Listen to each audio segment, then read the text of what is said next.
हमारे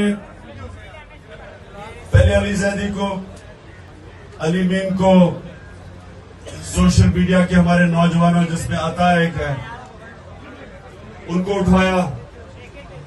ये सारा खौफ फैलाना चाहते हैं और फिर से सबको पता है इनके पीछे कौन है। हम